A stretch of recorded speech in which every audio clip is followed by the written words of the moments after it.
ഒരു on job accountant അവൻ്റെ career growth ആഗ്രഹിക്കുന്നുണ്ടെങ്കിൽ അവന് ശ്രദ്ധിക്കേണ്ട ഒരു പ്രധാനപ്പെട്ട കാര്യമുണ്ട്. അവന് സ്വന്തമായിട്ടൊരു USP ഉണ്ടായിരിക്കണം.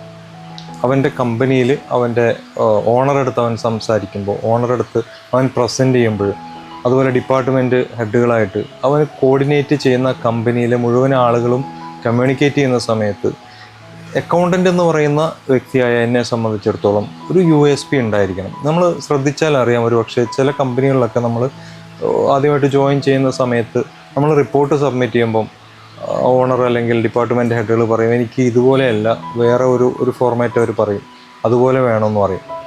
അവർ മനസ്സിലാക്കിയ ഒരു രീതി ഉണ്ടാവും.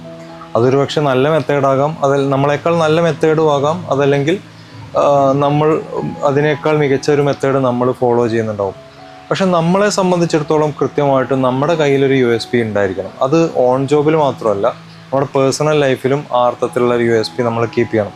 ഒരു ഫൈനാൻഷ്യൽ പേഴ്സൺ എന്നുള്ള അർത്ഥത്തിൽ നമ്മൾ അവതരിപ്പിക്കേണ്ട ഡാറ്റയെക്കുറിച്ച് നമുക്കറിയണം.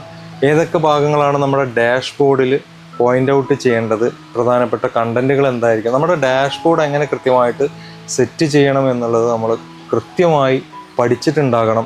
അങ്ങനെ നമ്മുടെ ഓണർക്ക് നമ്മുടെ ഒരു റിപ്പോർട്ടിനെ ഡിപ്പെൻഡ് ചെയ്യേണ്ട ഒരു സാഹചര്യം നമ്മൾ കൃത്യമായിട്ട് ഉണ്ടാക്കിയിരിക്കണം.